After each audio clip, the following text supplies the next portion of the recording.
Vamos falar um pouquinho do Brasileirão? A gente está na véspera já, né? Praticamente. Para o Flamengo é antivéspera, começa no domingo o jogo contra o Atlético Mineiro. E aí o João e a Paula também podem ficar à vontade para vocês se manifestarem sobre como vocês veem o Flamengo preparado para esse início. E o Marcelo podia dar esse start para a gente, né? Muita gente achava, Fera, que o Flamengo em 2020 seria ainda muito melhor que o de 2019, né? Porque o time já estava mais entrosado ainda, mais experiente, ganhou tudo que podia. E aí veio a pandemia e atrapalhou a vida de todo mundo, né? Atrapalhou nossa, atrapalhou do Flamengo, atrapalhou de todos. Mas agora que o time já voltou à realidade, como é que o Flamengo chega aí contra o Atlético Mineiro? E aí, de repente, a gente já pode bater um papo aqui sobre quem são os rivais do Flamengo nesse Campeonato Brasileiro, né? O futebol paulista é aquele horror, né? O Atlético Mineiro parece que é o mais qualificado hoje, pelo que a galera, né, por Sampaoli, pelos reforços e tal. Vai ter time para bater de frente com o Flamengo? Fala aí, Marcelo Salles. Eu acho que os treinadores eles buscaram, né, esse período da pandemia aí, alternativas para poder surpreender dentro do campeonato e neutralizar os pontos fortes do Flamengo. Eu acho que cada um foi buscando esse tipo de conhecimento. O Flamengo ele está pronto. Eu vejo o Flamengo mais um ano favorito de novo ao título. Vai Eu vejo. sobrar de novo como 2019, assim? Não, então, o que acontece? Agora existem outros fatores dentro da competição que a gente sabe que são situações que dificultam um pouco. Por exemplo, a ausência do nosso torcedor dentro do estádio, isso faz total diferença. A nossa torcida faz uma diferença absurda, é o nosso 12º jogador, e todas as vezes que jogamos em casa, o fator casa é preponderante. E isso aí é uma situação que vamos ter que trabalhar durante esse período aí, para que seja suprido, porque a gente sabe que de repente até dezembro vamos jogar com os portões fechados. Então são algumas características que vão mexer no processo, mas eu acho que nada disso vai tirar a força que o Flamengo tem hoje em busca desse título. Então eu acho que o Flamengo vai muito forte.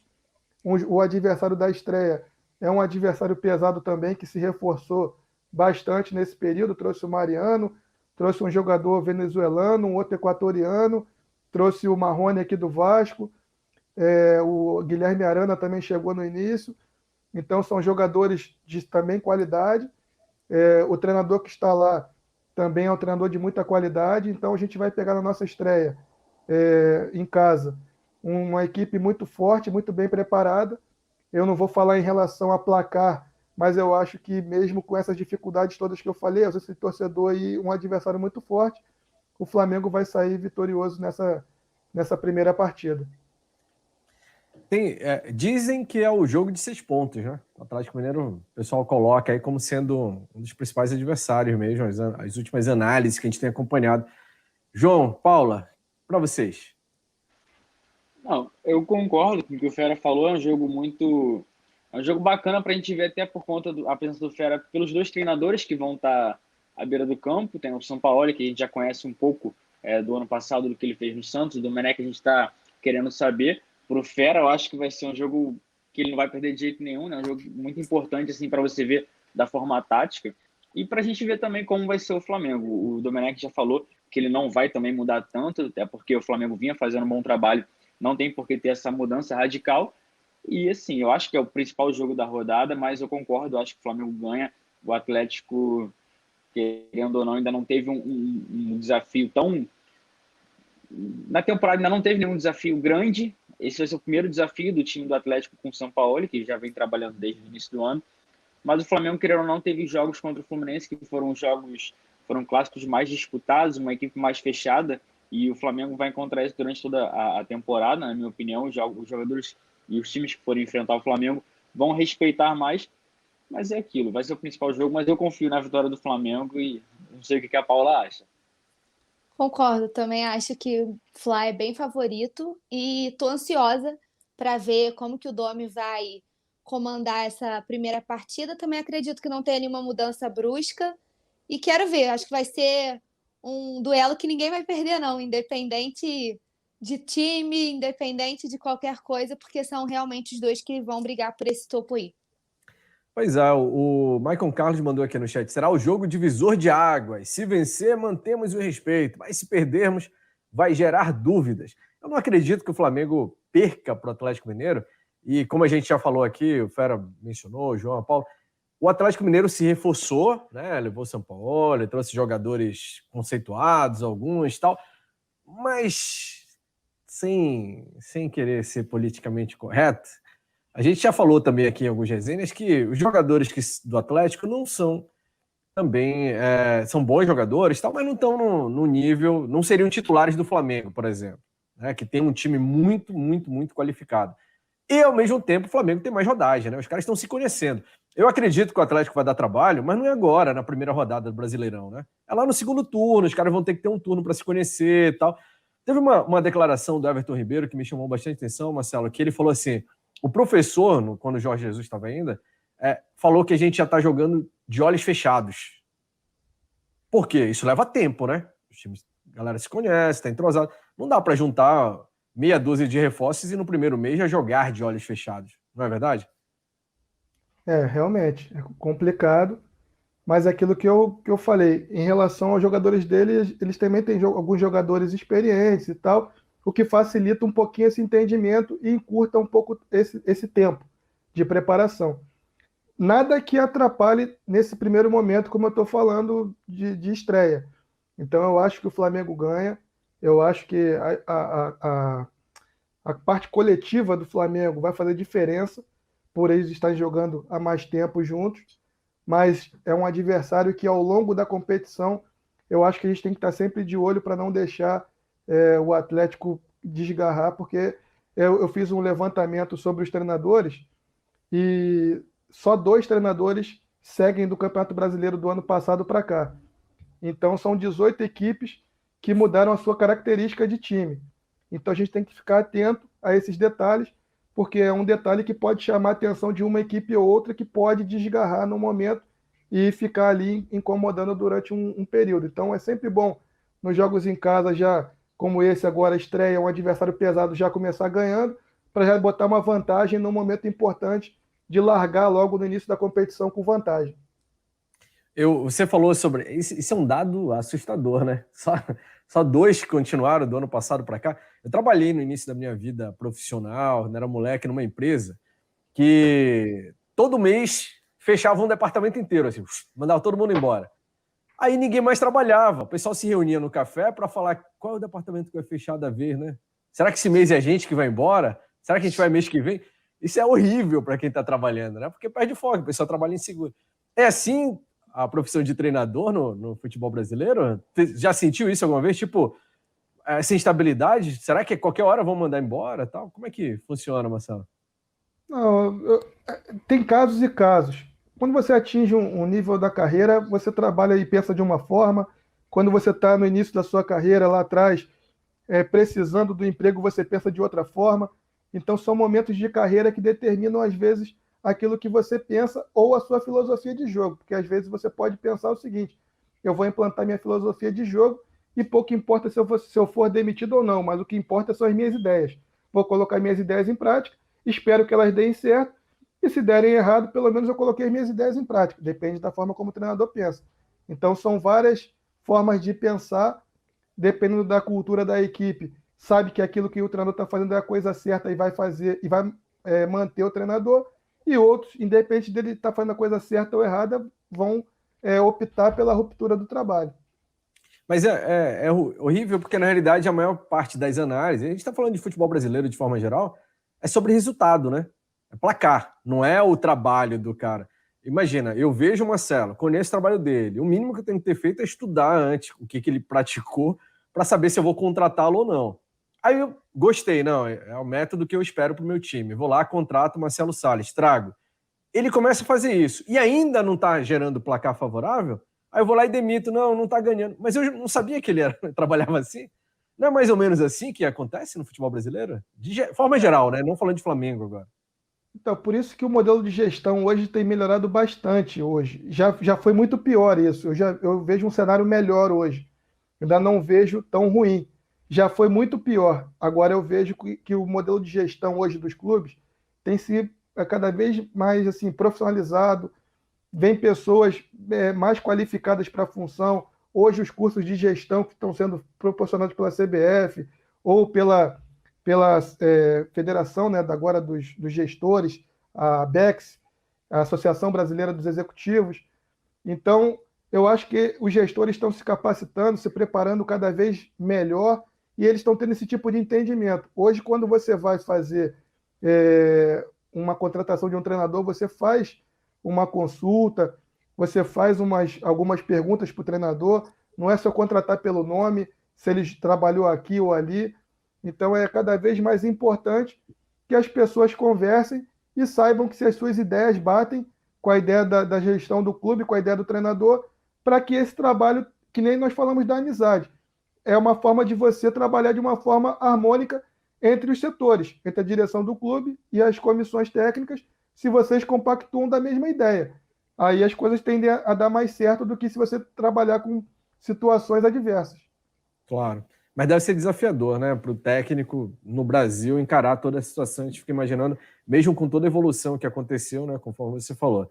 Rodrigo Pereira, James Léo Borges também estão mandando mensagem, mandando alô pro Fera aqui, o Gerson Vilarinho, José Filho Lima, Bruno Meneghitti, Lani Cavalcante, Cairo Martins, tinha gente aqui falando, cuidado, o campeonato tá só começando, que eu falei, né, que ninguém do Atlético Mineiro jogaria no time do Flamengo, no time titular. Mas a gente pode ter salto alto, tá? Eu posso, desculpa. Eu posso... É que falam, o jogador não pode entrar de salto alto. Não, o time do Flamengo não. Mas eu, a Paulo, o João... O Marcelo é que tá mais cauteloso aqui. Mas eu, a Paulo e o João podemos falar, o Atlético não tem chance contra o Flamengo no domingo, né, Paulo? 10-0. Não tô nem aí pra esse negócio de politicamente correto. O Contra tá o Atlético liberado. A gente pode conectar. Torcedor pode. Quem não pode são os jogadores, né? Óbvio, né? Não vai chegar o Diego Ribas lá no microfone e falar, deixa eu atropelar o Atlético no domingo. O José Filho falou, a CBF faz muitos cursos de gestão, mas os técnicos da seleção brasileira desconhecem esse conhecimento.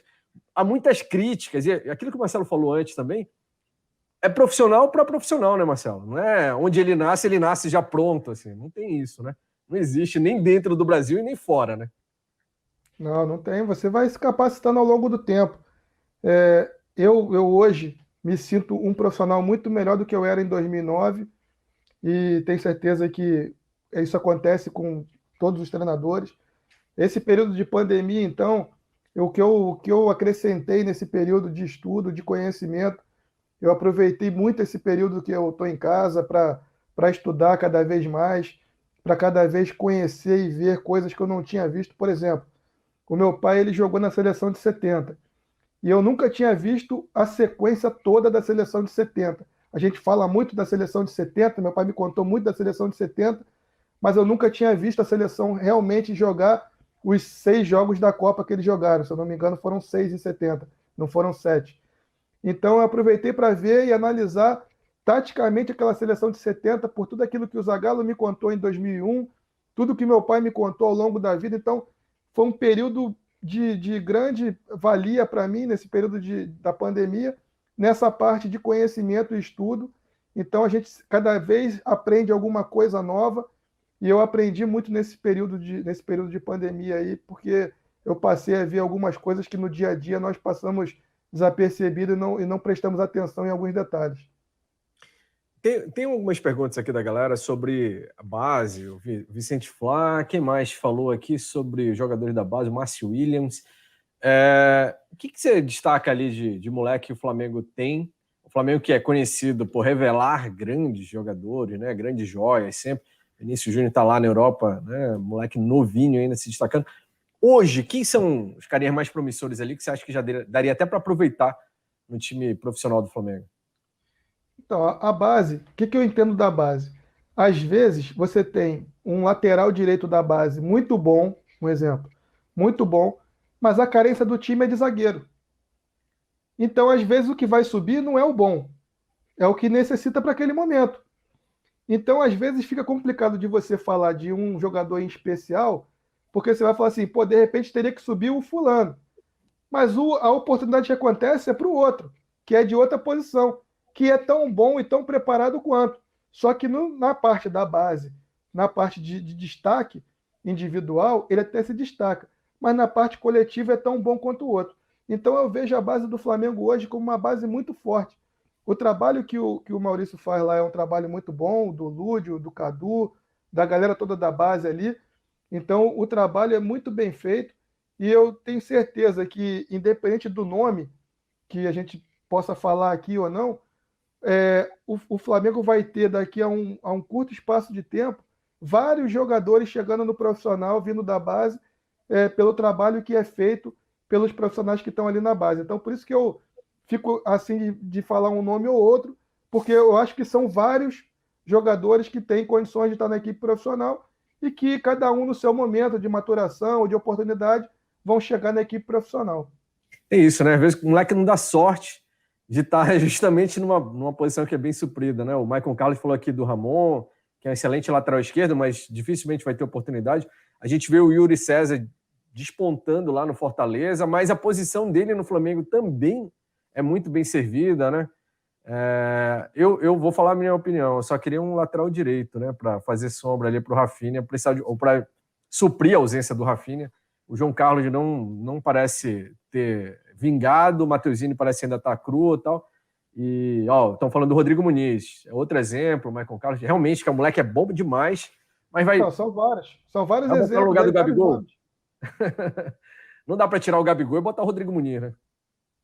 O Rodrigo fez até um golaço no Maracanã, agora no Carioca, fez um gol de cabeça maravilhoso. E sempre que entrou, correspondeu, né? O moleque jogou bem demais ali. A gente acompanhou o jogo, né? Você falou agora aí de Matheus, de Ramon, de Rodrigo Muniz, de Yuri. Olha quantos você falou aí. Então, seria injusto nós falarmos de um nome só, já que são vários atletas que estão e têm totais condições de, em algum momento, dependendo da carência que houver na equipe profissional, deles chegarem e ocuparem o espaço deles em algum momento. A gente acabou desviando um pouco o papo aqui e vocês não falaram quais os adversários do Flamengo no Brasileirão, hein? Quem é que vai bater de frente com o Flamengo? A gente falou do Atlético Mineiro, eu falei que o Atlético Mineiro vai passar o primeiro turno penando ainda, só lá pro segundo é que vai se ajeitar. Mas quem que vocês acham que vai... Quem é, Marcelo? Começa aí pra gente. Assim, analisando pelos estaduais e pelo que eu tenho visto, assim, pingado, né? Porque com a pandemia houve essa ruptura aí, um período do campeonato, e as equipes voltaram, algumas diferentes, outras com algumas contratações e outras não. Mas eu, pensando pelo lado tático e técnico da coisa, eu vejo assim o Grêmio com a manutenção do Renato, que é um dos que ficaram do ano passado para cá. Mesmo sem o Cebolinha?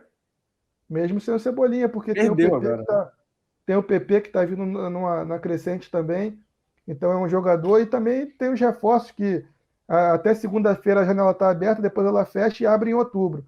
Então pode ser que num primeiro momento eles não tragam reforços, daqui a pouco possam fazer algum tipo de análise e ver que tem uma carência ou outra, e em outubro, quando a janela abrir, eles possam se reforçar. Então o campeonato ele vai ser um até outubro e o outro depois de outubro para frente. Então tem que analisar esses dois aspectos. Então eu vejo o Grêmio pela manutenção do Renato, eu vejo o Bahia pela manutenção do trabalho do Roger, mesmo não chegando ao título da Copa do Nordeste. Eu vejo o Bahia com uma condição de um curto espaço de tempo. Eu trabalhei no Bahia, sei da força também do torcedor baiano, e eu sei que se o trabalho começar a encaixar um pouquinho melhor, as coisas vão dar certo lá também. Então eu vejo Bahia, Grêmio, Atlético Mineiro, e por incrível que pareça, as pessoas acham que não, mas o Corinthians sempre naquela dificuldade ali, mas eles vão chegando e sempre complicam. Então eu vejo esses adversários aí na disputa. Ah, mas o Palmeiras não.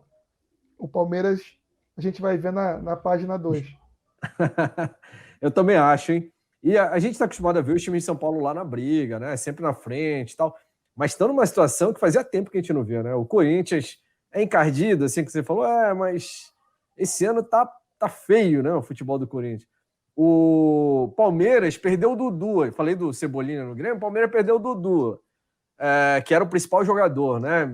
Não tá apresentando boa coisa. O Santos está indo todo mundo embora. Lá, o último que sair apaga a luz. O São Paulo nunca encontra futebol. Faz 300 anos que não ganha nada.